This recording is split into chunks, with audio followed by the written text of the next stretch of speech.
Desirable. I do what I want when I want and how I want it. Leave you with the one in the air. That's how I roll.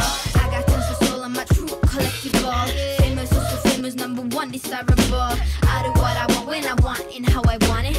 Leave you with the one in the air. That's how I roll. I got change to throw. I don't care about no gold. Better, so much better, flipping incredible. Always on the show, so they know that I still got it, and I never feel sorry. Yeah, top of the world. Top of the world. Yeah, top of the world. Top of the world. Yeah, top of the world. Top of the world. Yeah, top of the world. Top of the world. Yeah, top of the world. When I hear him come like my fuse and then ba-bum. Later, see you later, I'm about to blow this up. You can sing my song if you want, I know you want it. It's always kind of funny, yeah, cause you know I'm a superstar on the sky to lead you on. Haters gonna hate, it's a proof of how they love. They can bring me down, nah, nah, nah. Shh, they are jealous of me and my umbrella, yeah, they love me so. This is me, I'm so royal, and you all wanna be round. Yeah, you all wanna be round. Round a champion, a champion. Hey guys, I'm sorry, bro. No, you're alright, mate. You're alright. He's off already. Hey guys, I'm Si. Liking that, are you? Yeah, fuck yeah. It's proper, mate. I love it. Oh yeah, and actually the one which goes out, I'll add in your thumbnail as well to that, so it's going to be even better. But hey guys, I'm Si, and welcome to Ace Podcast Nation, the home of our originally created series, My Story. This is series 2, episode number 8. Ace Podcast Nation, of course, you're home to many great shows and series featuring top guests, expert analysts, and more. And My Story, like all our other shows and series, available in video format at youtube.com/Ace Podcast Nation. Please do subscribe, click the bell for notifications every time we go live or upload a new show or content. Helps us out a lot. Drop a like on the video because that helps us, helps the people find us in that search on Google and YouTube. And of course, follow us social media on the various platforms. And if you prefer your podcast in audio format, search Ace Podcast Nation on all podcast platforms. And there's over 400 shows on various subjects. Links to some of that stuff is in the description below as well. But My Story series is unique as we take our guests through their life and career from birth, upbringing, all the way up to present day as they share stories and anecdotes along the way. Series 1 featured actors, footballers, broadcasters, authors, and more. And Series 2 will be no different. The tagline is simple: real conversations with real people. And you just heard my guest for today. He's been on the channel before. He's a chatterbox. I'm very excited to welcome back my man, Welsh rapper T-REV. Welcome back, buddy. Yes, mate. Hey, bro. Thank you for having me on, bro. I'm good, man. I'm good. I love it, mate. We had a good one last time. It was I really enjoyed it. Going off the top of my head, I think we chatted for like about 2 hours and a bit. Just over 2 hours, I think it was. Yeah, we were both just rambling on. That was edited as well. Like that was start and end cut off as well. Oh yeah. But we went on for a good 3-4 hours, I think, didn't we? Yeah, it was a good one though, mate. It was good. I really enjoyed it. I couldn't even tell you if it done well with views as well. They've just enjoyed it. I'm sure it did all right. I'm pretty sure because I remember people were looking forward to seeing you on it. Yeah, that's it, mate. And I've been enjoying these. I enjoy all the podcasts, I gotta be honest, because I just like talking shit. But what with these ones is good because everyone, like I was just saying to you before we started, like everyone's got a story to tell. Don't matter what you do, where you're from. Everybody's got a story to tell. Everyone's got funny stories. Everyone's got funny memories. Everyone's got a bit of humor, a bit of darkness in them. And I think when I was penciling down like all the various guests, I wanted a wide variety of types of people, types of career. And like you can see from just the credits from the first 2 series so far, like there's all sorts of people. It's not all like say all footballers or all it's all walks of life, isn't it? Yeah, mate, 100%. And you know, there's as I was telling you just now, and there's a couple of blockbusters starting with T-REV this evening. So what I like to do, mate, is get the guests to start us off. It's basically take you right back to the start, so to begin, and tell us, you know, where you're from, kind of like your upbringing and that, and just go from there, my friend. Right. Well, about 29 years ago, my mother and my father loved each other very much. They don't anymore. They did back then. They had 2 kids. I was the second. I got an older sister called Sarah, and we had quite a chill little life, to be honest, man. Like, it was like, my dad's a cunt, like, do you know what I mean? But it's just what it is, like, you know, we've all grown up with our daddy issues now, like, you know, so, you know, it's like, it's all fun. But my mother's an angel, and I'm sure I said that on the last one as well. My mother's a fucking angel, man. She's done everything she can for me and my sister. Yeah, like, we obviously, I'm from Swansea, innit? I'm from Swansea. I'm in Wales, and and like, we started off in Morriston, which is probably my favorite part of Swansea, just because it's home. Like, you know, it's gritty. It's just like it's home. Like, fucking, we're not down in Mumble. We're not in the posh parts of Swansea where it's just in Swansea. Like, you know what I mean? Everything about Morriston just screams Swansea. But we lived on Clace Road for a couple of years. Moved from Morriston then to a place called Ponslew, which is a bit quieter, more just sort of old people and retired people. And then I moved up to Barry for a bit, and then I moved back to Swansea, and I was in Bont Comp for a couple of years. I got kicked out of Bont Comp for drugs, and then I was doing my education like elsewhere for a while, and they let me back in just before GCSEs, I think it was, and I got kicked out again then, and I had to do my GCSEs at home. And I can't remember how I did, if I'm honest with you. I didn't spend much time in school, and the time I did spend in school, I wasn't sober for it. So it's just like I had quite a bad drink and drug problem back then. I started at a very young age. I started like finding all my dad's little bits around the house and stuff like that in it, and I'd like, oh, what's this, what's that, and like I just sort of sneak them off with my friends and stuff, and we'd be like, oh, let's try this, let's try that, and obviously, you know, it was before like fucking Facebook and all that. We just all sat outside the corner shop, innit, just waiting for people to go in to get us cans, get us fucking fags, But I used to fucking just sit outside the shop and be like, oh, Marsh, will you go in and get me fucking 10 Richmond Super Kings, boy? Yeah. And then we just get wankered. But I'm dotting back and forth between my life at the moment, so this isn't in like chronological order. Like, I wasn't born. I wasn't born, then suddenly started sniffing cocaine, and then went to primary school. Like, there was a good 2 or 3 years in between those two. So with that, like, go on, mate. I've obviously had good times growing up. Had some very shit. I just moved my fucking chair. Hold up. I had some really good times growing up and some really shit times growing up. We weren't the most well off of families money wise, and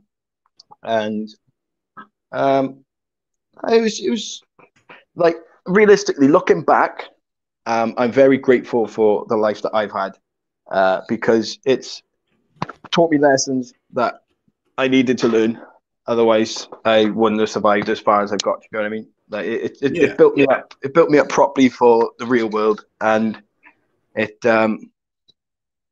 You know, sometimes I needed that slap in the face of reality. Do you know what I mean? And and just seeing some of the toxic traits, especially in like my dad, it taught me to start trying to clock them in myself. And now I'm don't get me wrong, right? In my eyes, I'm a terrible person, innit? But that's purely because I'm looking for the bad bits. You know what I mean? I'm looking for the bad behaviors, the toxic behaviors, and I'm fully aware that I'm a very toxic person to be around, depending on what your relationship is to me in my life. Do you know what I mean? Yeah, and, I do. Yeah. Say, like, if I got a girlfriend, I am the most toxic boyfriend on the planet. But if the label's not there, I'm fine. I'm not toxic. I'm chill. Do you get what I mean? If you're my friend, sometimes I'm great. And if you're my close friend, then I'm toxic as fuck. Like, you get what I mean? Like, it all depends. And but it's behaviors that I remember seeing from my dad and stuff like that, that I'm clocking onto, and I'm just like, okay, now this isn't the person I want to be. So even though I do have these traits and behaviors, I'm like actively making sure that I clock onto them and sort of rein them back in. So it's all a work in progress, but you know, it's getting there. It's getting there slowly. We're all a work in progress, mate. I think, you know, work in progress until you die, mate. At the end of the day, it's kind of just like one of those things. But like one of the things which I was thinking then, like, first of all, when you were talking about like the different places in Swansea, it took all of my self-control just to say pretty shitty city from Twin Town. I commend myself for not just jumping on that. Bravo. That would have been very, very, very hack. You know, hey, don't get me wrong. It is a pretty shitty city, man. But only we're allowed to call it that. Like. Yeah, well, that's it. No, you can't have it from the Cardiff boy. But like the other stuff, like you were talking about your like toxic traits, as you said. Like, yeah. It's interesting, or at least I find it interesting. Like, is that because you picked them up at such a young age? Like kids, you know, I say like up to like probably age 11, 12, they're like sponges. They pick up everything. Even if you think like you're doing stuff around kids, or, you know, you're saying stuff to your partner or whatever, and you're saying it in a way that she knows what you're on about, but you think the kids don't know what you're on about. They do. They pick up on it, mate, and they pick up on everything. And what interests me in what you said is like, I'm using your words, like, but you said, you know, you think you've got like some toxic traits and stuff like that.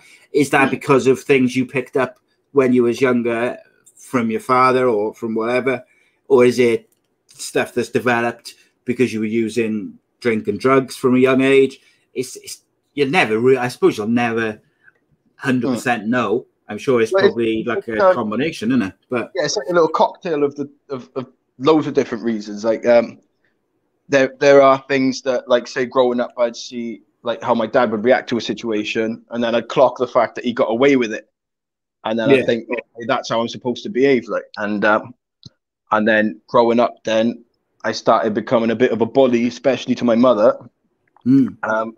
Because I was used to seeing my dad pushing her around, so I just thought, like, obviously I never put my hands on my mother or anything like that, but like mentally and emotionally, like I was a bully to it, and that's because I saw that it was okay, even though it wasn't okay. Like, in my head when I was younger, I saw that he was getting away with it, and that was how people acted. Obviously, it's not how people acted. Then when I did start escaping through like drink, through drugs, it fucked my head up, bro. Like there's no two ways about it.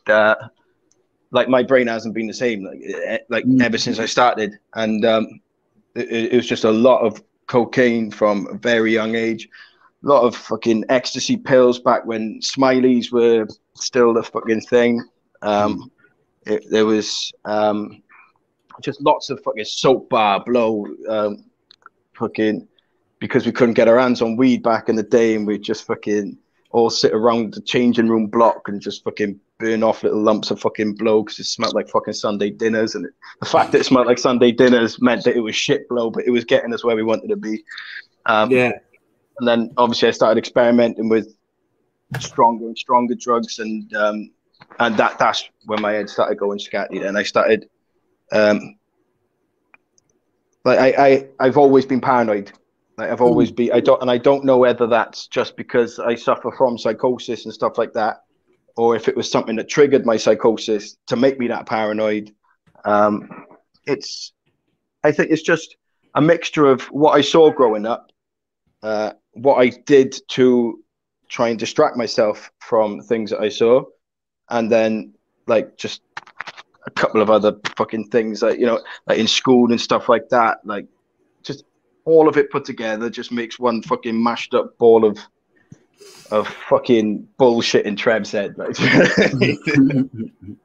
But like obviously for people who haven't seen the first show we did, that was predominantly about like mental health, and I think we talked about like psychosis and schizophrenia and addiction and you know, all different aspects of that stuff, and obviously using drugs, particularly like hard drugs at a young age when your mind is still developing, and you're still finding out your personality, you're still learning social cues. But you're learning everything, mate, as a teenager, aren't you? You're learning social cues, you're learning how to behave, how to treat people.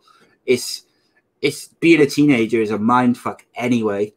And then if you throw into that like your parents splitting up or not getting on or stuff like that, and then you throw in on top of that things like drink and drugs, it's it puts your mind into a mess like early on, and it's difficult then because like obviously when we talked before, you talked about which we'll get on to in a minute, like obviously you've got a son, and that changes the way you look at things anyway. When your actions, your behavior, everything about you, when that's impacted or impacts someone else, a child, particularly a child, it does become different. But we'll try and sort of keep it generally chronologically for now. I'm sure that knowing me and you, mate, we will probably go off on many a tangent. But definitely. Like before you went up to high school then, and you were sort of delving into that sort of thing, was your primary school childhood and all that sort of stuff, was that relatively, whatever normal is, I guess? It was it was strange. It was it seemed normal, and I'm just moving shit around. If you hadn't already noticed, it was more sort of it was what I thought was normal, but like looking back, it was very fucked up and very toxic. I'm gonna have to slouch. And it was. In what way, mate? If you don't mind me asking, like, in what way was it sort of non-normal and toxic? It was always walking on eggshells. There was a lot of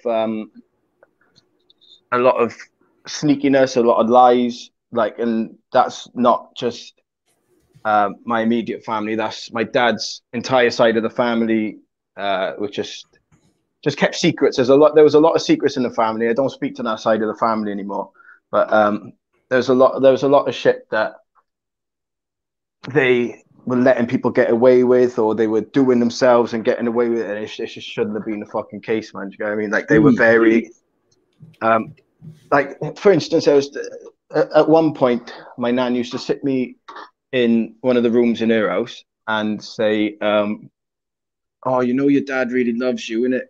Here's a £5, be nice to him for the week," and blah blah blah blah. She used to like try and pay me to be nice to him, no matter what he did for me, mum, Sarah, like, do you know what I mean? And it's just that sort of stuff, and it's like, who the fuck bribes a kid to be nice to their dad? And if their dad was nice to them, then they'd just fucking be nice back, like, do you know what I mean? Yeah, that's a weird one, and that again going back to like the behaviors and the learned behaviors and stuff. That's quite a negative connotation to that, in there, like being paid to be nice to someone as a kid. It's problematic. It makes you think that people don't deserve your kindness. It makes you think that people need to pay for your presence. Like, do you know what I mean? Yeah. And like it puts a number on your time, basically. Like I don't know how to explain it. Like I keep saying like a lot, like fucking the Welsh thing that is, mate, isn't it? yeah. But no, I felt as if I didn't get paid, then I wouldn't be fucking nice to him. Do you know what I mean? Yeah, it does. It creates a bit of a loop, doesn't it?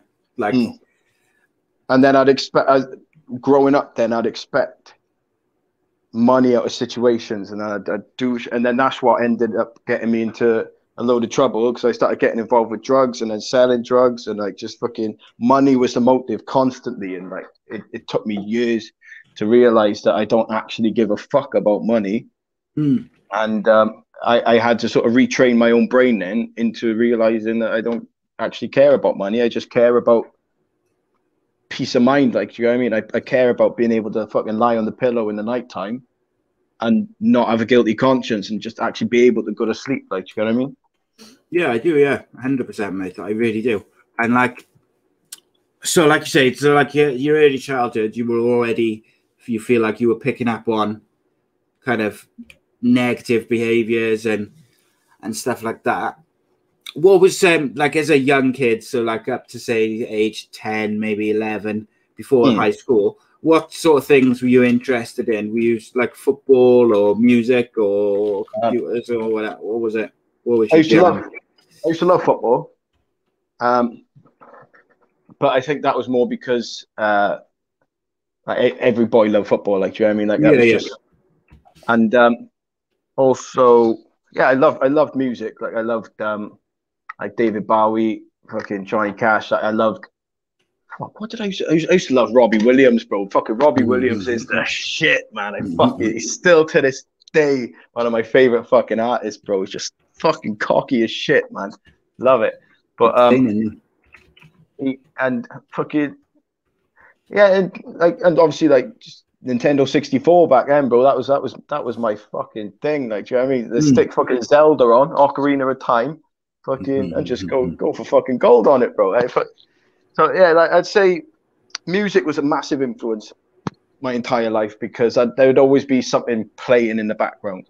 Like my dad would always have something on his computer around the corner in his little office bit, and there'd always be some sort of music playing. And it was normally stuff like David Bowie, Pink Floyd, stuff like that. And to be honest, like that sort of genre has just like influenced my entire career to an extent. Yeah. It's that what the music, it's funny, like without realizing it, the music which your parents listen to, it does have an influence on what you were into, maybe not even as a teenager, but like later on in your life. Like I find myself quite often now, I'll stick something on, or something will come on the radio, and it'll be not necessarily something which I used to listen to, but it'll be something that my parents used to listen to. But I know every single word, every single riff and beat, and it's, you start jamming to it then, innit? Yeah, 100%, mate. It's one of those. What about as you've got older? Obviously, we touched on that you kind of lent, or you were going towards like drink and drugs and stuff like that. When you were going towards that sort of side of things, did you lose your enthusiasm for things like football and stuff like that, and you're going towards more music, or was music still not really a massive thing at that point? Music at that point, music was everything to me. Like since I was very, very young, I'd always escape through music. And when I started turning to a lot of drinking drugs, it was because I was very scared a lot of the time. And like nightmares I was having all the time. I was scared to be home because of fighting and stuff like that in the house. So I'd always escape through music. But then when I started turning to everything, it was because that was an easier escape. It was something I didn't have to put my mind towards. It was just something I could buy over the fucking counter, or buy off one of the boys, shove it up my nose, stick it in my fucking mouth, like, you know what I mean? And fucking, that was my escape then. So I definitely lost a lot of enthusiasm in a lot of things. I didn't give a fuck about. I stopped doing any sort of sports.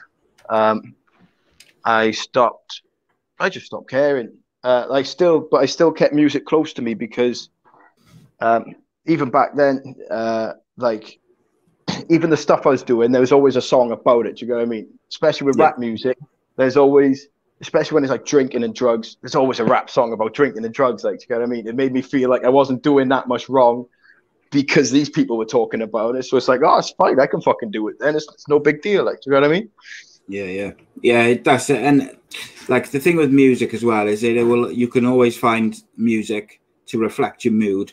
And when you find that music which is reflecting whatever your mood is at that time, whether it's high, low, somewhere in the middle, whatever it may be, like angry, like you can find the music which fits the mood, and those songs they feel like they're speaking to you because they feel like that's exactly how I feel. That's exactly what I'm going through. And that is that's why even like as I've got older, I've drifted a little bit out of like music and that. Like I used to be so bang into my music, like I'd constantly have music on and that, and I still listen to a lot, but like as I've got older, I've kind of drifted out of it a little bit because it's just life in it. But like I think obviously for you, where you're making music, it's obviously that's a different side to it. When did you start sort of writing and writing raps and writing bars and stuff like that? But also I was going to ask you before that, did you do any other sort of writing before you would write raps and that? I used to write a lot. I used to write a lot of stories, like short stories, and but they would always be zombie stories, or they'd always be fucking some sort of horror story. Like it would never just be like quite dark, like friends went to the park. It would always be something like fucking Shirley over here got fucking spiked fucking people, like, you know, like fucking but like it was always weird fucked up shit. Like it was never something just normal. And like it got to the point where I was starting to sort of become that quiet kid in the classroom that you just sort of you don't really say anything to at this point because you're worried what he might have in his backpack, sort of thing. Do you know what I mean? But no, did you play up to that a little bit as well, though, mate? Like people thinking you were a bit weird and a bit off or whatever. Would you play up to that a little bit so people would leave you alone as well? Oh, bro, nobody ever left me alone. Was it? It was the opposite, was it? Yeah, well, I was always like the really skinny one, innit? Like these days, I'm still quite skinny, but I got a bit of gut and I got some bitch tits going on. Do you know what I mean? But I've worked hard, and I've had to sober up to put weight on and stuff like that. And because I was skinny as about 2.5 years ago, I was about 7.5, 8 stone. Well, I was just gonna say, when we did the first show, you talked about like having an eating disorder and stuff, and you know how light you were and how skinny you were, like dangerously skinny, mate. Like, what did you say? 7.5 stone. Like and that is dangerously skinny for an adult, mate, isn't it? Yeah. Let's be honest. Like I'm only about 5'8.5" height wise, but it's still. I just looked like I was about to fucking snap in the wind, like, you know what I mean? It was but I've always been that skinny, and that was even before the drink and the drugs and stuff. The drink and the drugs just sort of like fucking crammed me like even smaller. So I was always picked on because I was the smallest one there. I was the easiest target. I was that one that was scared to take his t-shirt off in PE because fucking I didn't want to show everyone how skinny I was. I wouldn't lean back like that and stretch in the classroom, because one time I leant back like that. I think I was in French, in a French lesson in school. Leant back like that, and obviously the white polo shirts in school, innit, like quite see-through, innit, or they used to pull through. And one of the girls from was like, "Oh my fucking god, look, you can see his ribs." And I was like, "Oh fuck no!" I looked down, and instead of being like, "Oh shit," I was like, "Fucking you can." Like, and I was like, so and I know I got bullied a lot, bro. That's like that's gonna have a big impact on everything which we've already talked about, like the drinking, the drugs, the mental health stuff. Like that's gonna have a massive impact on that, and it like your body, like your body image and how you feel about yourself, but also how you think other people see you. And then on top of that, then the bullying and things like that, that's going to have an impact on anyone, let alone someone who's already dealing with a lot of shit, which you've already talked about. Do you know what I mean? Yeah. Well, what I found is when, like, this is slightly off topic again, but sort of still on topic. Like, as I got older, I was caring more and more and more and more about what I looked like, and I was like, fuck, I need to do this, I need to do that, and then like fucking. But then it got to the point where I was like, I don't fucking care anymore. Do you know what I mean? There's like only so much you can get bullied before you're like, all right, if I keep snapping and being like, oh, I don't want to be bullied anymore. I don't want to making this comment. It's making me insecure and stuff like that. Then they're just going to keep saying them comments. If they know they're getting to you, this is advice to fucking anyone that's getting bullied, especially in fucking school, especially at school age. All these people are going to keep saying this stuff to you. If you keep letting it affect you, if you keep letting people get under your skin, they're going to stay under your skin, and they're not going to fucking let you breathe. But as soon as you start accepting it and being like, if you're like, say you're the fattest person on the planet, and they're like, you fat cunt, you couldn't jump to a conclusion, you'd be like, you know what, I probably couldn't. Yeah, they don't like it. They get bored then, mate, because they're doing it to get a reaction out of you, and when they don't get a reaction, it completely ruins what they're trying to get out of it. Like, I've talked at length before about some stuff which happened to me, some stuff which happened to one of my kids, and like he was only left alone when he broke someone's nose, and like, because that took the fun out of it for them, because they wanted it to be someone who they could intimidate and make feel small and that. Do you remember? I don't know. Did you like whenever we were younger, we used to go bobby knocking or egging or any of that shit? You'd always go for the house that you get the best taste ginger. What? Rat-a-tat ginger, mate. This was on in the news the other day about like what do you call it when like you knock on someone's door and run away, and it was all these fucking different names, like rat-a-tat ginger, mate. Come on, that's what it is. That's what it was. That's what it was in the 90s, mate. Oh yeah, I'm talking maybe late 90s, early 2000s. But you'd always go for the house that you get the best chase from. Yeah, that was the point, wasn't it? Get a chase. Exactly. You'd knock the door. If they sort of opened the door and went, fuck it, who cares, and closed the door, you're not knocking that house again.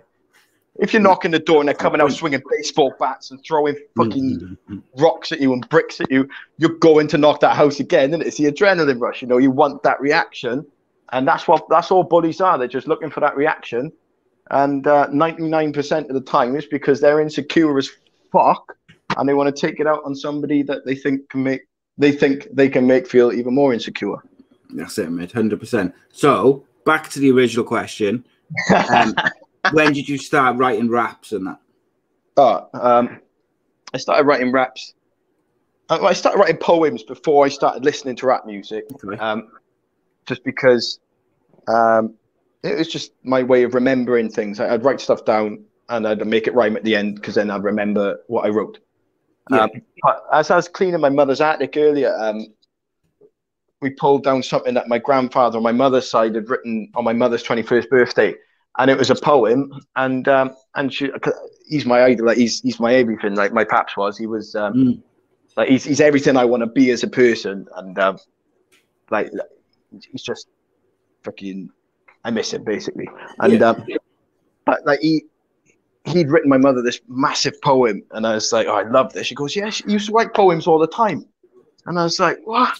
Because when I was younger, I just used to write poems just for the sake of writing a poem. Like I'd write them, and then when I started listening to rap music, then it was the mixture of the horrible stuff I was saying in some of my stories, mixed with the rhyming that I fucking just loved doing. Yeah. And then as soon as like those two worlds linked together, then I was just fucking writing rap after rap. And I think one of my first ones was, I handed in to English in year 7. No, it must have been year 8. I was like, So if you see me walking around with my head looking down, it's not because I'm depressed. I dropped a blim on the ground. I'm not going anywhere till the little fucker's found. All right, found it. Yeah, right, sound. I'm a proper little yob, but I'm 13, so that's my job. Going into town without no money, going on the rob. If I get caught with drugs again, I haven't got another chance. So when I see the old bill, I shove my blow down my pants. I handed that in, and I didn't get a good grade, I don't think. I should have got a fucking A-star, man. Tell you what, I'm impressed that you still remember that, because like there's loads of tunes on YouTube and stuff and Spotify of yours, so you've written a lot of music, and also I'm sure that you've got like notebooks or whatever you write on. I'm sure you've got loads and loads and loads of stuff which you haven't released as well. So yeah, you know what I mean? The fact that you remember that first one, it's quite impressive. I like that. It's pretty good as well. Mate, that was pretty good for a first go. But you know what I mean? Like first go arounds, mate. I think could have been a lot worse. Like, I just think it probably would have been more suitable if what we were handing in was supposed to be a poem. I think it was supposed to be like some sort of fucking essay on some book we were reading or something at the time. But I was like, fuck, I'm just going to do a little rhyme about drugs and shoplifting. It's one of those. Who was like, so when you start writing like raps and poems and you're going in that direction, who's your influences then at that point? Eminem straight away. Obviously, I think every white rapper that's come up has looked at Eminem as some sort of influence in one way, shape, or form. Of course. And especially around my age as well, because that was the time that he was sort of coming out. And it was like Eminem, obviously DMX, fucking bro. I have not since he went into hospital. I have not stopped listening to DMX again on repeating it, because it played such a massive, massive part in everything to do with my life. Like in my songs, I when I first started rapping, I was very monotone and very sort of like when I was rapping. But these days, I've got that sort of I sort of got that grittiness like in my delivery, and every now and then, like when I've got a bit of fucking air left still in my stomach after I do a take, I go there's something like that at the end. But I leave the sounds in the song because I was so used to hearing DMX going, you know, do you know what I mean? Yeah. And it's so like it was like Eminem, DMX. T.I. was one of the biggest ones, because I used to just get his instrumentals, stick them on, and then fucking rap over them. And those were the songs I was making back then. And Johnny Cash has always been a massive, massive fucking part of my life, because my paps used to listen to Johnny Cash when he was still alive, and like he just used to remind me of him. I don't know whether he actually did look like. Obviously, I know what my paps looks like, and I know what Johnny Cash looks like. But I don't know whether I think that he looks like Johnny Cash because he reminds me of Johnny Cash, or whether because he actually looked like him. But he had the same style, you know, the hair slicked back and all that sort of stuff. And but like, and obviously stuff like David Bowie and shit like that was on in the background. Like first time I heard "Hello Space Boy," I had fucking weird ass dreams, bro, like for a while. And then I started writing about the dreams then. And then it turns out when I started taking drugs that those dreams is what acid feels like. So I sort of like. So like you mentioned, like a wide range of music which has influenced you. Hand gel. Sorry. Hand gel, there we go. That's it, mate. Hand gel is the lifesaver. Although it's ripped all the skin off my hands, hand gel has, because I've used it so much. But what do you think brings out the best in you from a writing point of view? Like positive or negative feelings and experiences? Negative. 1,000,000% negative. Sorry about plugging my phone into charge. Realistically, all my best songs come out of the times that I feel like I've got no escape. I got no way out. I feel like my world's ending around me. Yeah. And I just sort of feel like I want to die. You know, it's the times that I'm ready to kill myself, but I don't kill myself.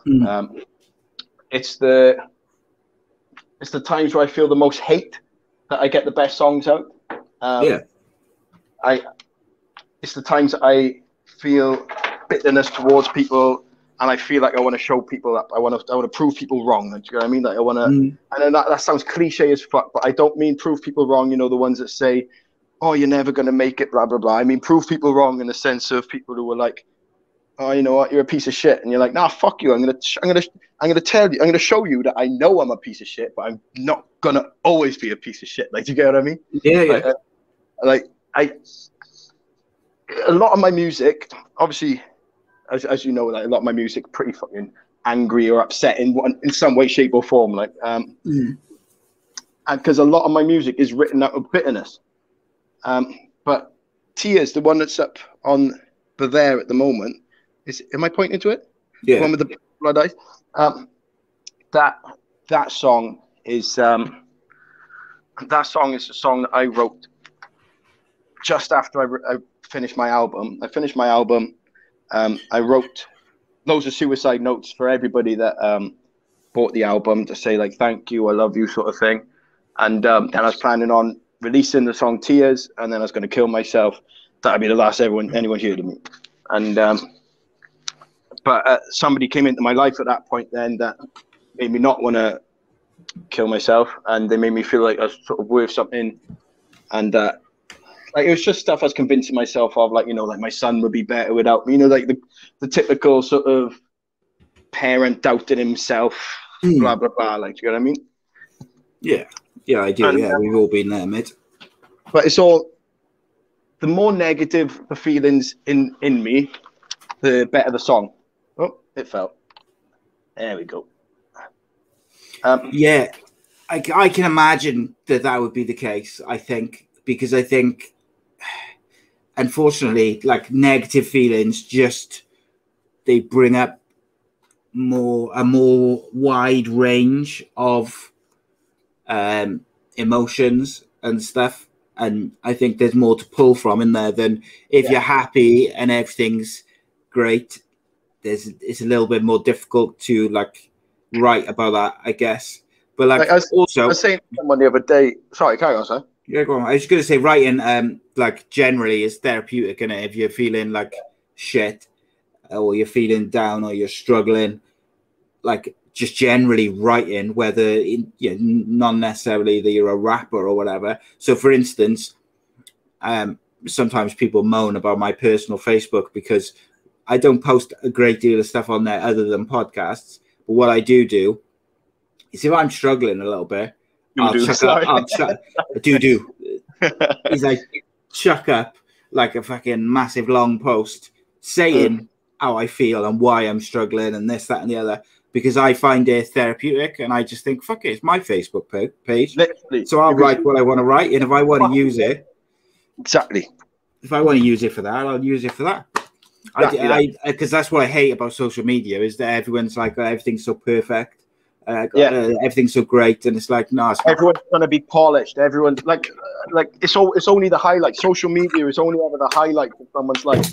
Like even me, not even highlights, mate. It's bullshit half the time, and that's why I don't like it. And like I see, like with me, like obviously if you follow my music, you know I'm a depressed piece of shit, and I you know what I mean. But but if you look at my Instagram makes me look like I'm the happiest motherfucker in the planet. Like, do you know what I mean? Because I'm only ever posting a story when I feel decent. Like, do you know what I mean? Like, if I'm happy, I'll be like, if I'm you know, fucking sitting at home, fucking cry wanking or fucking cutting myself or something like that, I'm not gonna be like, oh look how sad I am on my story. Do you know what I mean?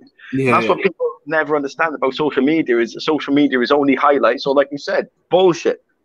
But I was saying to someone the other day that I don't think I'd ever want to be happy. Because if I was happy, I'd have fuck all to write about, and then I just feel like I wouldn't have a purpose. Well, there's something to be said for it as well. Like, if you've got everything you want, and I mean, like, don't get me wrong, like, so I said this a couple of shows back, like, for me, like, part of the issue for me at the moment is at some points I'm feeling like shit, but then I feel worse because I think, well, come on, like, things are now they're about as good as they have been for a while. Why do you feel like shit? Like, get a grip, sort of thing. And then I feel worse. But like you start questioning your own mentality then, don't you? Yeah, 100%. And if you've got everything, like if you've got everything you want, everything you could ever want, you've got nothing to work for, you've got nothing to strive towards, you've got nothing to aim for, you kind of lose your motivation. Exactly that. So yeah, like it's difficult now. Like if things are going well, that's good, but like ultimately you want to have something to kind of strive for or aim for or get, you know, you want to get to it, don't you? Well, what I noticed, right, was when I was really happy. I say really happy. That was an exaggeration. But when I was happy-ish, I was thinking to myself, like, fuck, you need to slow down. Like, you need to sort of like remind yourself that you're not fucking happy, because if you think that you're happy with what you've got here, then you're never gonna fucking have more than it. So like, as much as I appreciate everything that I've got now, I'm not gonna settle for what I got now. Do you get what I mean? This isn't where I want to be in life. It's where I want to be right now, but it's not where I want to be in life. So I'm not going to be happy. I refuse to be happy until where I want to be. And where I want to be isn't rich, it's not famous, it's not anything like that. It's where I want to be is somewhere peaceful, where I can afford to give my son whatever the fuck he wants, but without spoiling him. Like, do you know what I mean? Like, and I want to be able to just sort of live comfortably, not rich, not loaded, just fucking comfortably, you know. Maybe have a cheeky takeaway every other day or something, you know, fucking splash the cash on Just Eat or something like that. Like, do you know what I mean? But fucking be content, mate, isn't it? Yeah, just I want to be somewhere, mate, where I can wake up, smile, and be like, this is it. Like, do you know what I mean? This is just enjoy life, innit? Yeah, exactly that. Exactly that. Do you remember the first time you recorded in a studio setting, and like how it came about and like how it felt? Because that must make, for a rapper or a musician of any kind, that must make things very real then, doesn't it? Like that's, I would assume, when it becomes, this is just something I like to do, or this is something I would like to do, and then it's like, right, I'm doing this now. So I'm kind of interested in that transition. Well, basically, when I was younger, what we used to do was get instrumentals that we'd get off the radio. There we are, I'll do. Instrumentals we used to get off the radio and stuff. And the karaoke machine would have two the cassette players. Yeah. And we'd record, we would press record and record the instrumental onto one of the tapes. And then we'd attach a microphone to the karaoke machine, press record on the second one, press play on the first tape, which had the instrumental on it, and then record onto the second one. So I'd always have little tapes of fucking, it was dumb shit as well. Like, it was like instrumentals that we could find anywhere. So it was like Christina Milian instrumental, like shit like that. It was pop instrumentals. Pre-internet. Yeah. And like fucking, so that would be a story. Whenever I pass, that's going to be a story. Was T-REV originally started rapping over Christina Milian beats. And he's a closet Robbie Williams fan. Oh, bro, there's no closet about it, bro. I'm a fucking G, man. I'm telling you. Like, fucking, like, nobody was getting the amount of fucking clunge that motherfucker got. Do you hear the story about him getting fucking wanked off in a castle, and then by the housekeeper, and then the people who owned the castle turned around and said, "Oh, we haven't got a housekeeper." Like, somebody broke in just to fucking whack him up. Fucking, it's just shit like that. Like, do you know what I mean? Obviously, I didn't know all that back then, but it was just the cockiness. It was the fucking confidence, and that was the confidence I wanted to copy. Like, do you know what I mean? And but the first time I ever recorded in a studio was quite late in my life. It was after I started college. Well, no, so one of the boys sort of had a studio set up, but I wouldn't really class it as properly recording. But the first time I properly did it was in a place in Cocket in Swansea. I Googled record studios in Swansea, and Pitch Black Studios, it was called at the time. I'm not sure if it still is that, but a boy that I still actually owe 30 quid to for studio time. Fuck, I'll message him after this. I've owed it to him for about 6-7 years now, I think.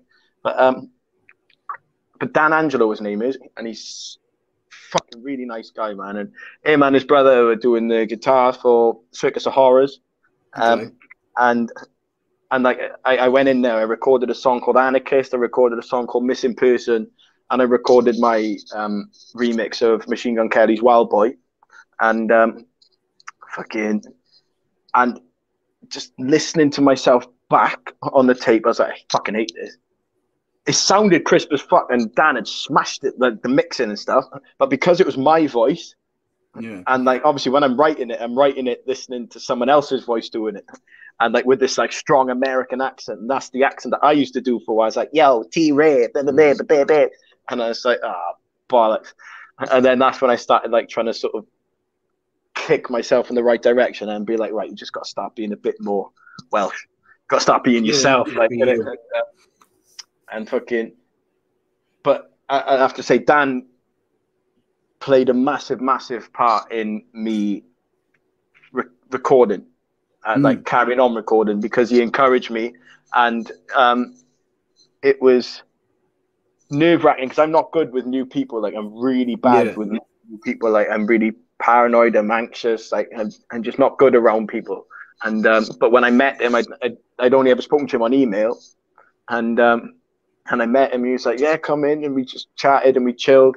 And like that instant, it was comfort. It was, this is where I want to be recording. And I think I stopped recording there because I think he went on tour with Circus of Horrors at the time, and he just wasn't about Swansea anymore. And at that point, I was just sort of session a lot. I was into meow a lot back then. Like I was heavy into my meow back then, and it was. I just sort of stopped doing music as much, and then I started recording in my mother's living room. If you listen to some of my old songs without the instrumental in the background, you can still hear Jeremy Kyle shouting in the background of the fucking acapellas, like, and but yeah, it was Dan that first gave me my proper studio experience, like, and interesting you say about like you didn't like the sound of your voice, because like when I first done my first few podcasts, I was like, no, I ain't doing this shit. I fucking hated my voice, and I still don't love it, but like I've just got kind of grown to just got to be yourself anyway, and just if people like it, they like it. If they don't, they don't. But like for me, like a big part of it was like, right, I just got to be me. I just got to be what I'm like in real life. And even though I don't like people, I'm like quite a miserable, grumpy bastard. Like I generally do get on with most people. So like, I just think, yeah, come on, just be you and just see what happens. But it took me a while to get used to that Welsh Cardiff nasally twang. Like it's difficult. And I think, and you sound different, don't you, when on a recording to what you sound like in your coming out of your head. Like in my head, my voice is a lot deeper. but it's weird, isn't it? Because like I read somewhere before, because I read up on it because I was like, why the fuck do I sound like this on a recording, but I sound like this when I'm talking? I don't understand it. And it's something to do with the vibrations in your skull and your eardrums and like all that sort of shit. Something like that, anyway. Well, there you go. Pointless fact. This is fact of the day with Simon. Yeah, that's it, mate. Pointless fact of the day. Who's helped you? You mentioned that Dan Angelo, was it? Yeah. Who else has like kind of helped you along the way in terms of like getting your album done, your recording songs? Well, maybe outside of music as well, like the confidence that I've got at the moment, I never had. Well, I'm not confident at the moment. I have a very low self-confidence, but a massive ego to sort of balance it out. Like, you know what I mean? Yeah. And but I always used to stumble doing stuff live. I'd never performed live I'd only ever rap in crowds of people or groups of people. And I think I was about maybe 14, either 14, 15. And my dad had a birthday party. This was after all the shit went down with the family. Like, he was no longer living in my house. But I went to see him on his birthday at a birthday party because my grandparents, his parents, owned or still own Jubilees, which is a nightclub in Swansea. And he had a party upstairs in that, and it was just like boys from the pub and stuff. Oh, my voice went there. Just boys from the pub and stuff like that. And my brother Ben Evans, hold tight, MC Benji, I love you, brother. He called me up onto the stage, and my name is instrumental came on. In the background, he passed me a microphone. He had a microphone. He's like, "Go on, spit some bars." So I started spitting the bars for My Name Is, innit? Because I thought, oh, we're doing karaoke. And then he's like, no. Don't spit his bars. Spit your bars. And I was like, oh, shit. I don't know what to say. Like, innit? And then he just started freestyling. And then I was like, how the fuck does he do this? And to this day, I've never heard anybody freestyle as well as my brother. Because there's been times we just sort of sat in his house and we'd have a couple of drinks, and he start freestyling, and he just point at different things in the room. You could put something in front of him, bang, that's in it. And he just freestyle. He freestyle for hours and hours on end. And that's something I've always struggled with. I can freestyle, but not constant. It's just you used to do like rap battles and stuff like that? Oh yeah, but whenever I used to do rap battles, obviously before like the Prime Cut and Don't Flop and stuff like that, back in like school and stuff, I'd always do them as the rapper. Like, the other person would just be joking about because they don't actually rap and stuff like that. Do you get me? Yeah. And so like it was never a challenge at that point, because no matter what I said, I was winning. Do you know what I mean? No matter what I said, I was getting a reaction. But like when it came to freestyling on beat, then I'd panic, I'd stumble, and like still now, every now and then, my brother, he'll phone me up, he'll be like, I got you on loudspeaker, spit some bars.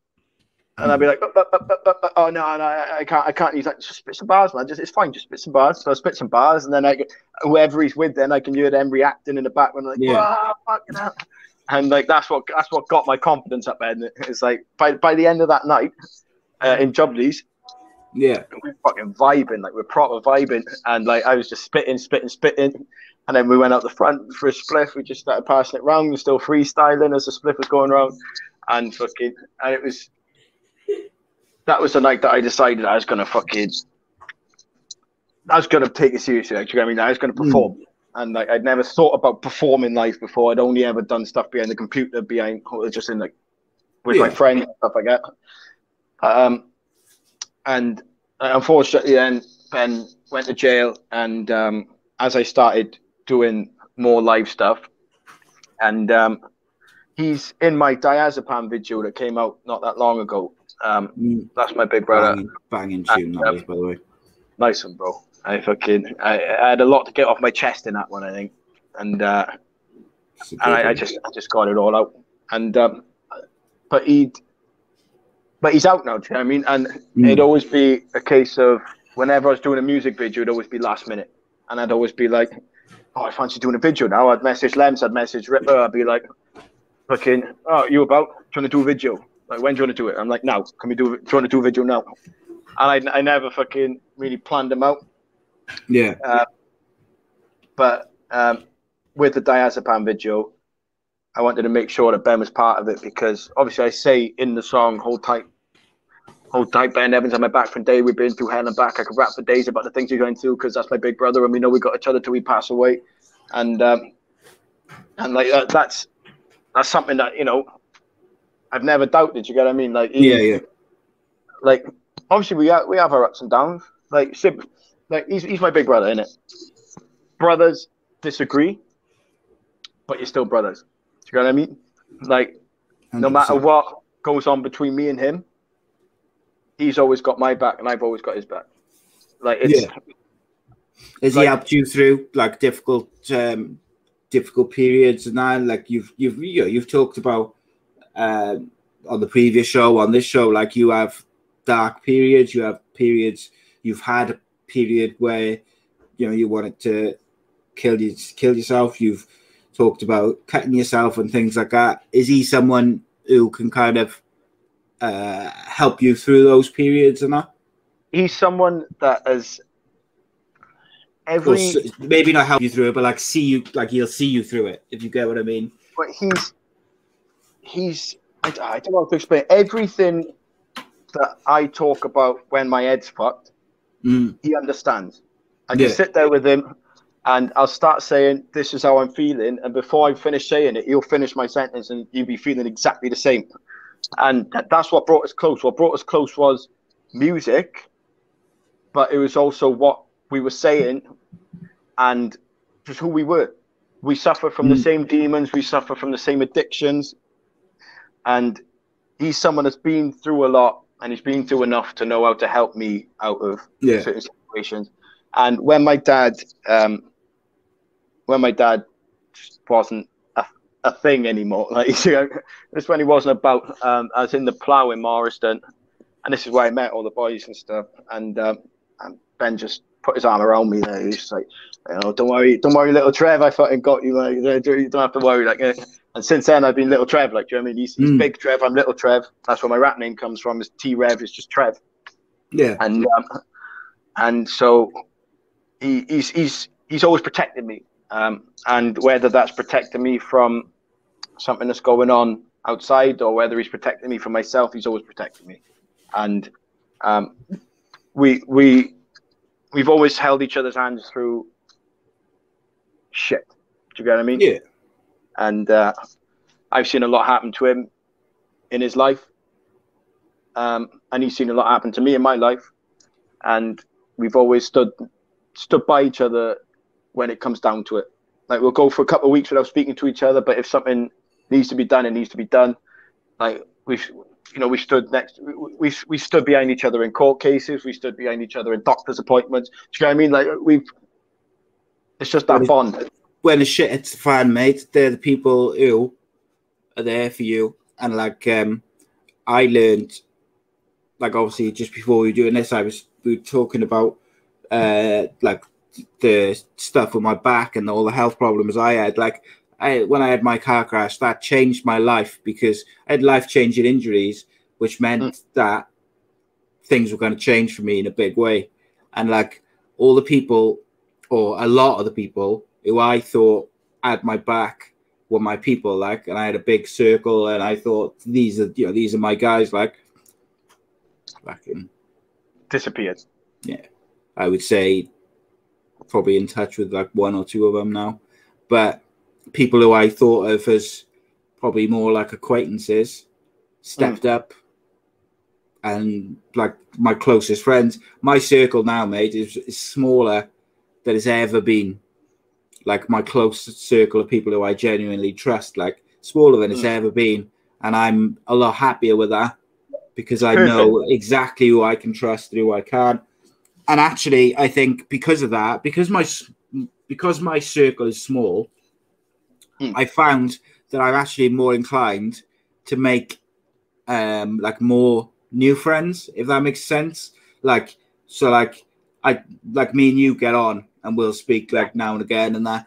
Like, whereas before, because my circle was so big, and because of the type of people who I was knocking about with, it was always like just us. Like, it was now you'd like, and if someone new was like out for a night in a pub or out, like, there was almost like a bit of like, you're keeping them at a distance, like, partially because you're going back and forth to the toilet to snort up some coke or something or whatever, but people were always at a distance, like, and if there was a new person added to the group for whatever reason, like a friend of a friend or something, it was always like a little bit of tension.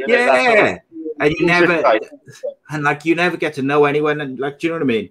Like, it's a weird thing, like, and I think my thing at the moment is, as time has gone on, my circle is a lot smaller, and I can count my friends on my one hand, and and that's because I don't like people. Like, do you know what I mean? I'm not the same, mate. like with my music. I'm a hypocrite. Like, that's the if there's one word to describe me as a person, it would be hypocrite. Purely because everything I say I don't want to be, I am. Do you get what I mean? Yeah. And like, I want to help people, but I don't like people. Do you get what I mean? Like, so what people misinterpret about me is that I'm that one that's going to help them when I'm not capable of that. Like, there was a time where I was actively trying to help people, and then I realized after a couple of months of it, I think it was last time I was on here, I had that phone, and I was speaking to people over the phone, and they were coming to me with their problems, and I felt amazing helping them, but I was also thinking, fuck, I can't deal with this. Like, as soon as something came up in my life, it was too much, and I was thinking about other people's problems and just ignoring my own, and it sort of took over. So what I'm trying to encourage people who listen to my music to do is don't look at me, like, look at other people who are listening to my music and think this fucking person needs help. Like, you know what I mean? Nobody's sitting around and going, oh, I could really listen to some T-REV at the moment. You know what I mean? No one who's happy has ever said the sentence, I fancy listening to T-REV. You know what I mean? It's always people who are fucking miserable, who are just on the edge. Angry, yeah. And so what you want to do is look in that comment section on YouTube, or look at whoever shared my song and just message them. Be like, look, are you okay? Do you know what I mean? Like, I need the people who are listening to my music, especially as I'm growing onto a slightly bigger audience, like, quite, not quickly, because it's been fucking, like, what, 15 years, but like as my audience is starting to grow a bit, I need people to start looking out for each other who are listening to my songs, because I'm not mentally capable of looking after people. I can't look after myself. I can understand that, mate. You know what I mean? So, like, big time. I'm hoping that the people listening to my music start becoming more of a community amongst themselves, because I'm trying, like, that's why I write music instead of reaching out for help, is because I'm not good at reaching out for the help. I'm not good at being that vulnerable to someone on a personal level. But if it's in my music, there's still that little barrier to me of I'm saying it to a microphone. Like, it's my diary, it's me venting, and that's why it gets so personal sometimes and so sort of gritty. It gets really, like, it gets depressing. Like, my music is depressing music, and that's because I'm depressed when I'm writing it. Like, I'm not sitting down and thinking, I'm really happy today, I'm gonna write a song about being fucking, fucking happy as shit. I never think to myself, oh, that bowel movement was fucking amazing. I'm gonna write a song about how great that poo was, and, like, it only took fucking one piece of toilet paper to wipe it up. Like, you know what I mean?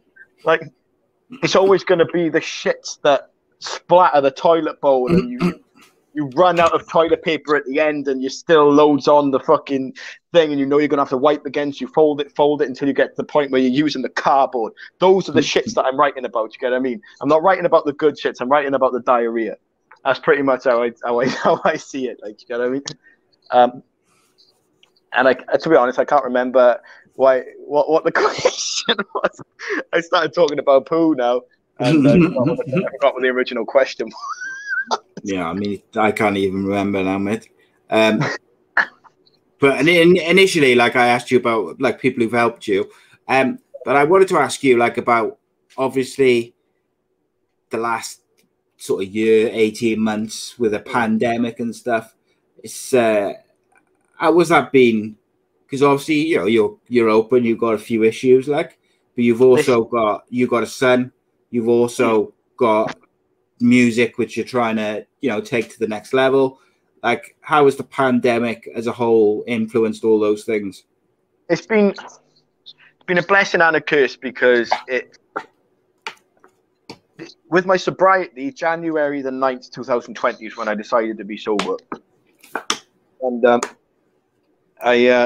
So it's been a blessing in the sense that pubs haven't been open. So when I first decided to be sober, about 2 months into my sobriety, lockdown. I didn't have to worry about fucking being tempted to in a pub because pubs weren't fucking open. I gave my downstairs neighbour a bottle of Jack Daniels that I had in the cupboard ready for lockdown because I was only supposed to be sober. It's like a little tolerance break, so I could sort of. Yeah, I remember you saying. But then I ended up. I started getting messages off people going, and it was really inspiring. You know, I'm gonna quit now. I'm gonna stop drinking now. And then I started thinking, fuck, if it got to the point where it sounds bad, but I felt like I was sort of pressured into staying sober because I was thinking if I relapse now, then chances are that these people who were looking at me as the strong one, as the person that they're trying to be sober because I'm sober, and it's made them. If I'd suddenly that's a lot of pressure to put on yourself, though. Like, but at the same time, it's helped because if I was left to my own devices, I'd be sniffing everything. I'd be sniffing everything. I'd be fucking smoking everything. I'd be taking everything. But that's just because I'm always looking for an escape. And when I'm put in a position where I don't have an escape, I make an escape out of what I've got. And what I've got here, especially during the lockdown, is music. What I've got, I've got a pen, I've got a notepad, I've got fucking tables. I'm writing fucking bars all over tables and fucking, around my bed and stuff like that. There's just little bits of fucking tissue with like the odd multi rhyme on it or something. And like, so as much as there has been pressure to stay sober from outside sources and stuff, I'm grateful that they're there because I would have relapsed a lot sooner. I say a lot sooner. I haven't relapsed. I said that as if like, oh yeah, sorry, I just got a bag in. But no, like, I haven't relapsed, and it's purely because of everybody that stopped. Because I stopped. Yeah, that's good though, mate. Because sort of been like a little cycle. Yeah, and I think, mate, like, I gotta say, like, I stopped drinking years ago, really, like, and it's only in the last probably year or two I'll have a few drinks on my birthday, I'll have a couple of drinks on Christmas Day, and that's about it. Occasionally I might have a beer now and again. That's the point I want to get to is, but that took me fucking a long time because I had to stop before I couldn't have gone from where I was to that because it wouldn't have worked. Like, I had to, moderation.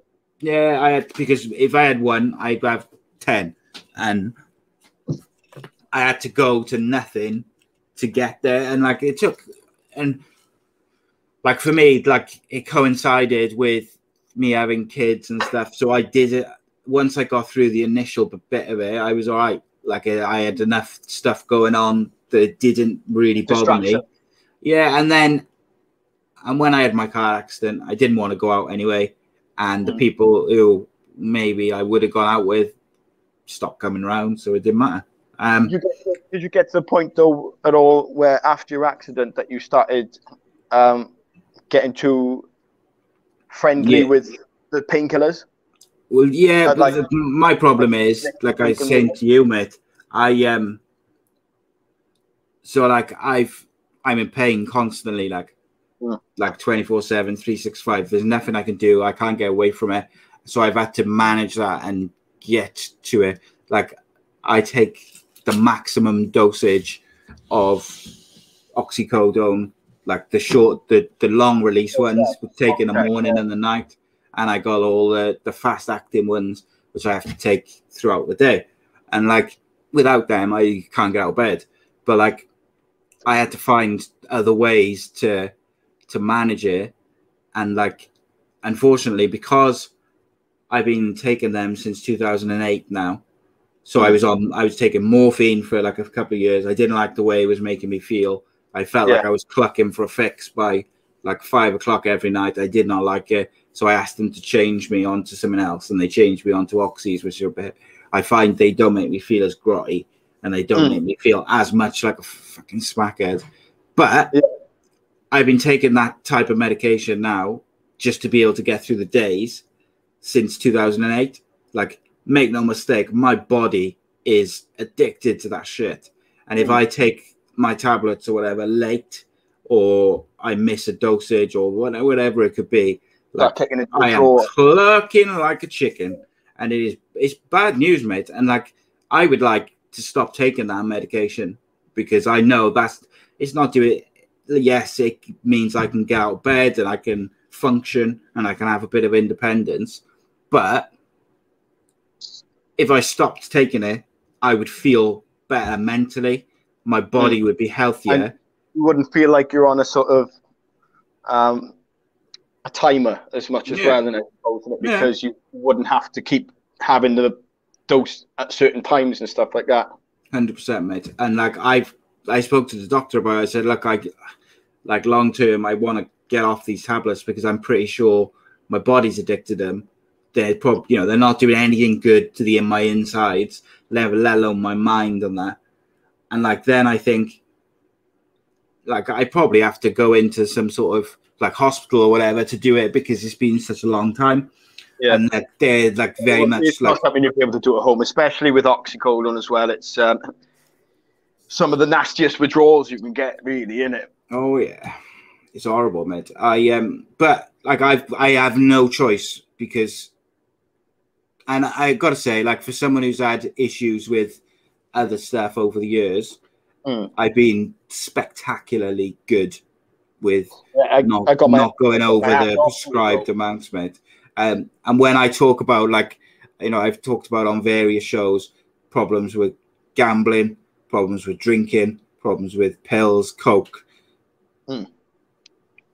everything you could pretty much think of, like any problem you could possibly have, basically. Like, I got a very addictive personality, so like to be able to say that is quite the surprise. But I've been very, very good, mate, because I knew that it was getting me through the day. And you know that if you overdo it, then you're not going to be getting through the day. You don't. Yeah, it just makes it worse, mate. I use like CBD oil a lot as well, because I started a couple of years, probably 2 years ago. I was like, I'm gonna smoke weed again, because just to get that pain relief, not because I wanted to, particularly because I stopped smoking weed when I was quite young, because I had a bad experience on mushrooms and I was paranoid, like, whenever I'd smoke. So even though I liked the process and I liked doing it, the second I was like high, I fucking hated it. Even with people I trusted, mate, I didn't like it. Horrible. Like weed was always a massive issue for me. I love drugs, but I couldn't hack weed, man. Like last time I properly smoked weed was years and years and years ago, probably talking about a decade ago, and I tried killing my mate with a screwdriver because I thought he was trying to kill me first. Yeah, I convinced myself. Weird, mate. Yeah, especially with psychosis as well. It's a naughty mix. Yeah, but I'm really impressed with, because when I had obviously I'm still an addict, like, in it, but like when I was on everything all the time, oxys were my weakness. They were my go-to. They were my like I'd go to sleep with a bottle of Jack Daniels next to the bed instead of water. And like, if I wake up, I can go back to sleep. Handful of fucking Valium or Zans or something like that, and I'd make sure that I had oxys there as well. So those were the thing I was the worst with, which is why it's so impressive to me that you've got an addictive personality, but you're managing to rein it in with the oxys. You get what I mean? Because to me, the oxys are the most inviting. Yeah, 100%, mate. And I could see, like, I can see it. I can see how people get a problem with them real quick. And that's probably part of the reason, because I know one of my friends has had massive issues with him.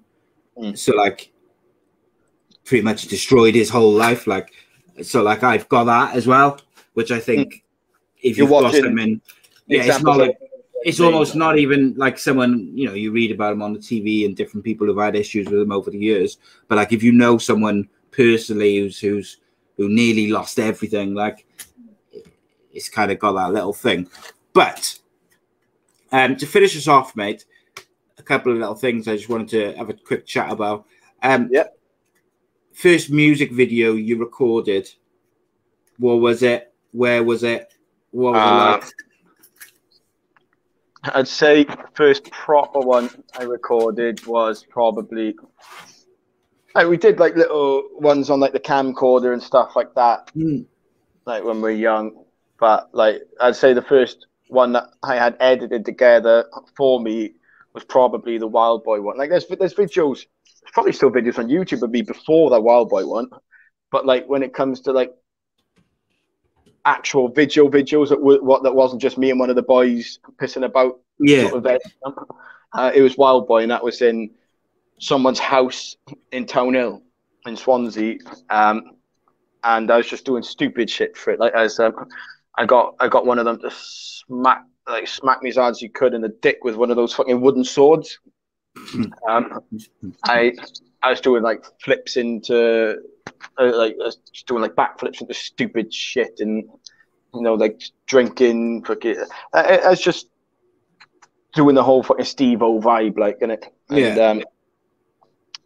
that was back when I had the fucking mohawk. I had the Wild Boy fucking basketball fucking jersey with the bandana going around you, proper just trying to jack MGK style as much as I could back then, like this. Just trying to be a fucking copycat at that point in my life, I think I was. But what's your favorite music video which you've made? Because you've got a couple of good ones. Diazepam, I'd say, is probably one of my favorites purely because, like, it's family. That video's family. Do you get what I mean? Me and Ben in it. It's not fake. It's pure love between me and him. Like, do you get what I mean? Like, it's just me and him in the video. I made sure that nobody else was in the video. Even Steve was driving the van. We made sure that there wasn't a shot of him actually in the video because I wanted the video to just be me and Ben. Yeah, and and Mojo the dog. Like when it comes to humans, like, in it, like, yeah. But, so I'd say that's definitely one of my favorites, if not my favorite, purely just because of how it went. I really enjoyed filming that one. If we're talking like slightly older ones, I'd say Been There, Done That was one of them, purely because of how hypocritical some of the bars are compared to the video. The whole fucking, I'm still whiskey drinking, fucking different women, I'm still tattoos and bad. At that point, I've decided to fucking sober up, innit? So in the video, instead of drinking whiskey, I'm just there with fucking, we had like 20 cans of Rubicon just stacked up on the table. And like we had the whole fucking, there's a little clip in it where I'm fucking searching porn on Lems's laptop, on Lems's computer in the studio, and fucking, and just like pretending to have a wank in the whole fucking, it's just fun, like, you know what I mean? I enjoy doing it. So like when it comes to my favorite one, filming wise, I'd say it's Diazepam and Been There, Done That. I like the one you done with Local as well. Jokes. Yeah. Fuck, I forgot about that one. That really like that. It's like animated, isn't it? It's well, when we were in the studio, I Local did his verse. I was like, "Oh, bro, should we do a video for it?" And he's like, "Oh, I can't be in a video at the moment because I think he had something drop in or something coming up that he needed to promote or something, or I can't remember what the reason was." I was like, "Right, I'm not just going to drop the song without a fucking video." Do you get what I mean? So I was like, I'm just going to go the animated route. I messaged Ripper and I was like, do you fancy doing this? He listened to the song. He's like, "Oh yeah, I'm going to do a video game style." So I was like, "Okay, sick." And then he sent me the fucking video. I was like, "What?" I sent it over to Local. He's like, "Oh, that's fucking sick." I fucking, so I uploaded it. It's probably good, mate. It's inviting. It's exciting to look at, and it's all colors and fucking. That's jokes though. Look, obviously the song's called Jokes, but like the video itself is jokes, man. It's Ripper's got a sense of humor, and he fucking smashed those fucking visuals, man. Yes, mate, 100%. Yeah, but you got a couple of videos which, like, I really enjoy watching, but like, it's one of them, isn't it? My Dungeon is one of my favorite purely. I just everything about that was planned out to the fucking T, and just the whole like throwing the fucking TV into all the crushed up cars and fucking pushing Jordan out the way when she was pretending to hold a baby and fucking like, and that was the first time that I'd ever put the fucking blood tears in a song, and then that led on to then The Boy on the Floor, Blow My Brains Out, Posted, and Time. Time's one of my favorites, but the only thing I don't really like about the Time video is the fact that I'm aware that I'm holding a poo in the entire way, because I needed one as we pulled up to the woods, and then obviously in the video then I got to take my shirt off, but you could see that I needed the toilet, like, you know what I mean? Like, my guts there, and I'm like, so I think I ended up taking a shit in the woods on the walk back out of filming. Because I still had the eye makeup on, because I washed it off in the waterfall and stuff like that, and there was a gentleman down there with his dog, and he was just writing by the waterfall, and we were like, we're just gonna pull a pistol out here. I got blood on my eyes. We're just gonna film some stuff. And he was like, right, okay. Just looked at us a bit, sort of like, who the fuck are these? Because he was, you know, he was one of those older guys with the glasses on and his trousers sort of rolled up to the knees, you know, with, you know, doing Sudoku or crossword or something on, you know, physical newspaper and a pen. And I just sort of felt like we've just fucking ruined this guy's day, innit? But then anyone that was down there started pulling their phones out and stuff and being like, what the fuck is going on here? Like, you know what I mean? And but yeah, like any video that I've got the blood tears in, I love, purely because like the tears represent so much to me that it's like sort of when I become someone that's a bit more than who I am, like, you know what I mean? I don't think much of myself at all, and I have I have a very strong dislike towards myself. Like, out of everybody in this planet, like, I hate myself the most. But when I've got the blood tears on, I feel like I'm someone that has some sort of cause. I feel like I'm someone that there's some sort of hope for. Do you get what I mean? Yeah. Like at the moment, I'm quite a hopeless person. Like, I fucked up enough. I know that I can sort of claw back some of the things I fucked up, but there's things that I fucked up that's permanent, and the rest of my life is pretty much just going to be catch up to where I could have been if I hadn't done certain things and stuff like that. But when I've got those blood tears on, I just feel like there's something a bit extra for me than what I'd already planned out. Like, you know what I mean? So it gives me some sort of hope. So I love seeing it. 100%, mate. What's your favorite collab that you've done? You've done a few. There's two coming out that I'm fucking gassed about, man. And I wasn't supposed to talk about them, but I'm fucking excited about them, and I'm fucking talking about them. Fucking, obviously, like, ones I've already done, I'd say Local's definitely one of, if not my favorite, because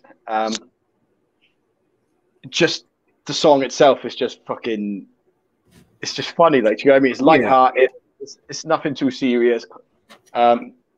The one I did with Merkins, Black Sheep, that one stands out to me a lot, purely because I was going through a very, very, very rough time, like with my kid and stuff like that. I'd just been arrested, and I came out of the cell. I went straight up to see Jamie and Play It Loud. I wasn't Play It Loud back then, it was Pen Talk back then. Jamie Winchester,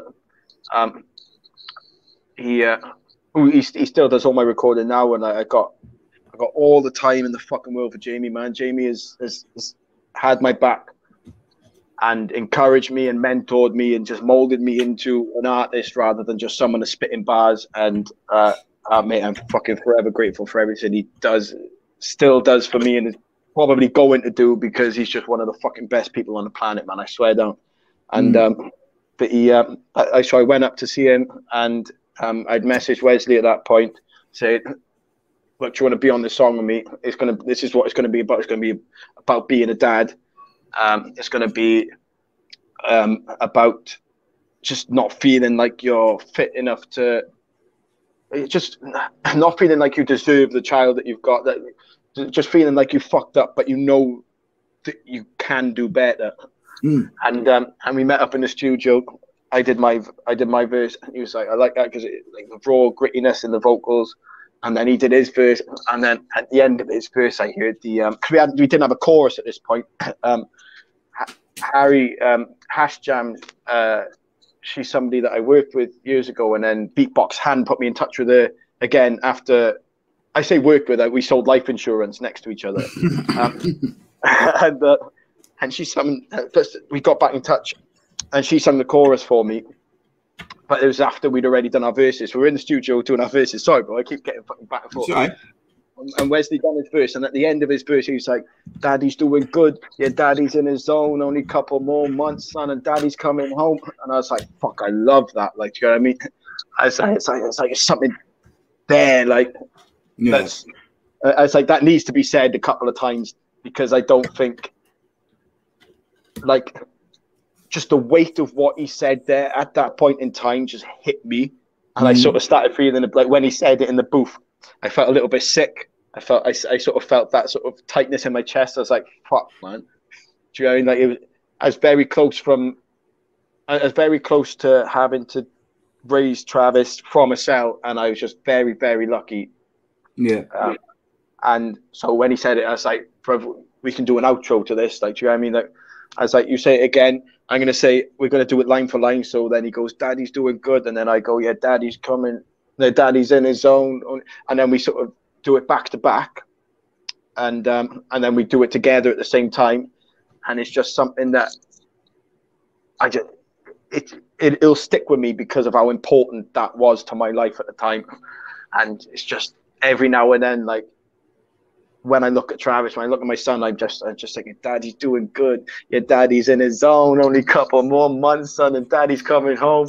And I love it. But there's two collabs coming up at the moment, and one is Struggle Jennings, who has been one of my favorite rappers for many a year.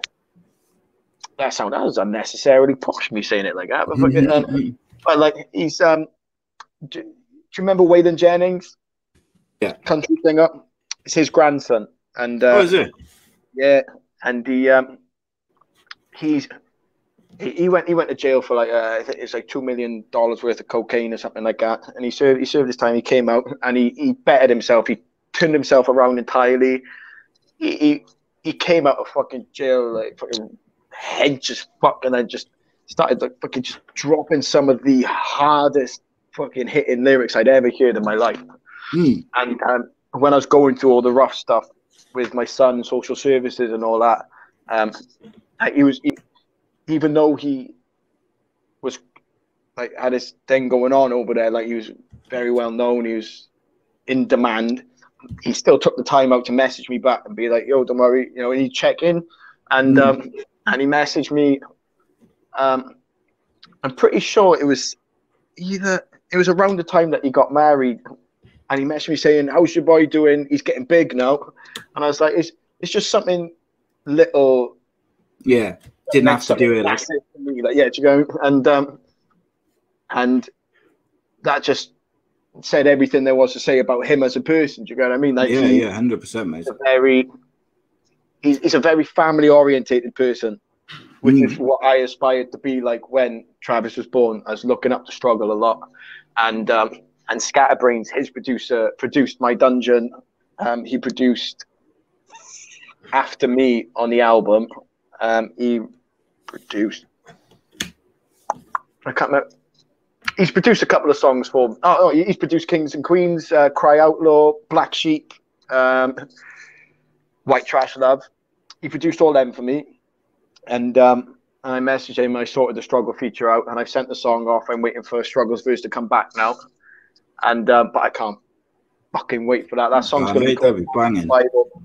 And he's got just to tell people like how big he is. His YouTube channel's got 261 million views on it. Like, that is insane. Big amount. Mate, that is like absolutely mental. But look forward to that, mate. And I just subscribed to his YouTube channel because you said he was a good guy. So there we go. I'm going to send him that and be like, hey, thank me for the extra fucking subscriber. Yeah. Tell him, Ace Podcast Nation, just subscribed and tell him to come on. It's worth a try, isn't it? It's worth a try, man. Fucking right it is, mate. And mate, there's a song I recorded. Right, I don't know what to start with this one. This song is hard, and like I don't normally like listening back to my songs because I don't like the way I sound in a lot of it. But there's a song. One of the boys I work with, Chuck Crease from Bristol. I think he's moved to Somerset now. But one of the most insane producers that I've ever fucking come across. He sent me a beat because I messaged Kasky. I messaged Kasky because he said in a song with Yellow Wolf, Been a Problem, we the hardest rappers ever came after Shady. And it was sort of like an open invitation for fucking people to diss back. And there was another T-REV. There's another T-REV. He dissed Kasky. So I messaged Kasky saying, look, just for the record, this T-REV that's dissed you, that ain't me. I was like, I'm minding my own damn fucking business. That ain't me. Like, just clearing that up. Like, and he's like, cool. I was like, out of curiosity, like, how much is a feature and stuff like that. He sent me the price. I sent him the fucking money. I sent him the fucking... Everybody around me at the time helped me send that money over. Like, you know what I mean? I was very, very surprised how many people close to me actually believed in me and helped me out. And so we sent the money over, and then Chuck sent me the song back, and I listened to it in the car, and mate, oh my fucking days, man! I was listening to it. I was like, "Fuck, is that me? Is that me? Like, fuck off, is that me?" Like, and I sent it to Kasky, and I was like, because Kasky's somebody that I used to listen to, that I used to turn to when I didn't want to feel alone anymore. And he had a song, letter to my father, about his dad who passed on. And one of the first lines in it is, I'm writing letters to my father that he ain't ever going to read. And I was like, that line in itself just sort of felt like something, you know, there's sometimes there's just a line that comes out in a song that you're just like, shit, man, that is, it sinks in and it's home, like. And since then I've been following him, and I'd always thought, oh, it's pointless me asking about a feature. He's not going to get back to me. Do you know what I mean? I was like, it's pointless even discussing it, like, because I'll reach out, it's just going to be not read. Yeah. But then when it actually came about, I sent him the song, and I was like, fuck, he's going to hate it. He's going to hate it. He's going to hate it. He's going to think it's shit. And I said to him, I messaged him, I was like, here's the song, bro. If you think it's trash, just fucking tell me. Like, do you know what I mean? Like, just tell me. You know, I just hope you like it. And he sent back saying, bro, this is hard as fuck. And I was like, yeah, it's fucking hard as fuck. Like, it's hard as fuck. And I sat around with a couple of people at a barbecue, and I was like, guys, hard as fuck. But fucking that song, I know he's gonna fucking smash the fucking shit out of it. That song, when it comes out, is gonna be just something insane, man. Like, insane. So when will they drop then?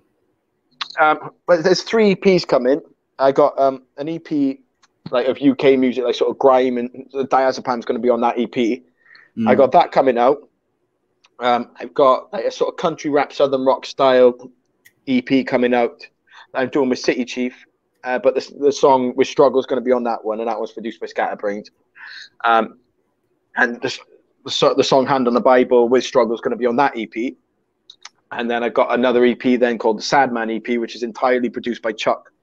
And that EP is going to have the song Trust Me with Kasky on it. And like, I just gasped because each EP is so fucking different to the other ones. Yeah. Like, it's always something, like, I'll put an artist on shuffle sometimes, and then I'll be like, okay, I'm done listening to this artist now. Do you get what I mean? And I'll move on to another one. But then sometimes you got those artists that you can listen to some of their songs, and then you'd be like, oh, I fancy a bit of a change of pace. And then you skip over, and then the same artist has done a completely different style song. So you're still listening to that same artist, but it's still a change. And that's the type of artist I want to be, is someone that you stick on shuffle and you just go through fucking loads of different emotions, loads of different feelings. Like one minute you want to fucking, you know, just sit, chill and vibe, and the next you want to punch your nan in the face and shit like that. Like, you know what I mean? Like, it's, I want to be that artist that sends you fucking round the bend. 100%, mate. I get that completely. So when are they out? Oh yeah, this year some point. The UK EP is going to be out in like, wait, 1 month in April, May, June. I'm not going to start releasing stuff June. It all depends on visuals. It all depends on videos, and what songs I'm going to have videos for, and who's going to be able to do the videos the way I want to do them. It's like the audio side of it is almost finished. I just got to wait for the features to come back, and I've got like 2 more songs I think to finish recording. But when it comes to visual, I got no visuals for them at the moment. Like, I haven't started filming anything, because except for Diazepam is going to be on the first one. But just because like I'm looking at them, I'm like, which song? It's not just what song do I want visuals to. It's what song deserves visuals, and like what song would actually have good ideas for visuals. Because there's going to be some songs that are just sort of forced. Do you know what I mean? Yeah. I don't want it to just be like me rapping at the camera, because that gets boring. 100%, mate. Sorry, right. It's all right, mate. You carry on. Right. Last question, mate. We've been a bit all over the place. We've not gone in chronological order, as we probably guessed, and we said we'd go off on a couple of tangents and whatnot. But which one of your songs best describes your life so far? I'd say Broken Hands. At the moment, for me, obviously Diazepam is pretty much like self-explanatory. There's a couple of like Tears is a massive one that I think was very relevant to my life at the time. Is still very relevant to me now, just not as much. But Broken Hands is something that's going to be permanent to how I feel, and I'm always going to feel like broken pieces of a man that aren't ever going to be quite put back together properly. I always, I'm always going to be that sort of little bit cracked, and that's what Broken Hands is a sense of needing other people to hold you together and fill in each other's gaps. So I definitely 1,000,000% say at the moment it's still Broken Hands. Shout, mate. And what I will do is I will play that to finish the show. And guys, we'll be back next Sunday with another episode of My Story. Subscribe, youtube.com/Ace Podcast Nation. We've got podcast series, interviews, and content on all sorts of subjects. Loads of amazing guests been on, coming on. Got some big stuff coming up. And join us for the journey, as it were. T-REV. And Simon, before we go, bro, it's been fucking amazing to see how much you've been growing since I last spoke to you, man. And I am fucking blessed for you to have me on you. I'm very grateful for you having me on, bro. You are fucking smashing it, and I want you to fucking keep that energy up. So this time next year, we're sitting back down, and you're going to be like, oh yeah, so 100,000 fucking subscribers ago. Like, you get what I mean? Be nice. Bro, you're getting there, bro, and it's amazing to see someone that deserves it actually getting recognition. So fucking, I appreciate that, mate, massively. And like, hopefully by the time I record series 3 of this series, I'm going to be doing it in a nice little studio. That's the plan. But got to keep building, mate, keep growing, and things are going in.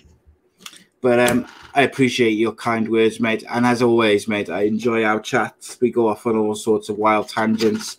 But the other thing as well is, by the way, every single episode of this series, I think apart from one, has been a maximum of an hour, and I've been really strict on it. Kept it to an hour. Someone else went out about hour 15. T-REV comes on fucking 1 hour 45 minutes later. In fairness, this is still about half hour shorter than the other one. I know, mate. And the thing is, like, I probably, like, I just cut off like about 4 or 5 things which I was going to still talk to you about, but That's for next time. Yeah, it's for next time. Gotta save it, mate. I'll be back. I'll be back anyway. Absolutely, also, you will, mate. Before I go, Envious. We want to hit up the Envious fucking streetwear Instagram, the fucking Vault streetwear Instagram, and fucking because they be fucking these fucking shirts, man. They're fucking sick. Well, let's see if I can get the back of it on. You know, like fucking. I just pulled my phone. Can you see that? Yeah, I can. Yeah. Sweet. Just, you know, fucking, bro, the quality on it is insane, and fucking, and just the styles of them are fucking mad. Really fucking mad. I miss like these fucking, you know, the baggy fit. Like this is a small, but because it's a baggy fit, bro. I feel comfy in it. Like, you know what I mean? Yeah, that's why I like being comfy. Guys, we'll be back next Sunday with another episode. Check out T-REV stuff. I'll link all his social media and his YouTube channel, and you can find his music on Studio 45 and a few other YouTube channels as well as his own. But support him. Quality rapper, Thank you very much. Quality human being, and we'll be back next week. Join us.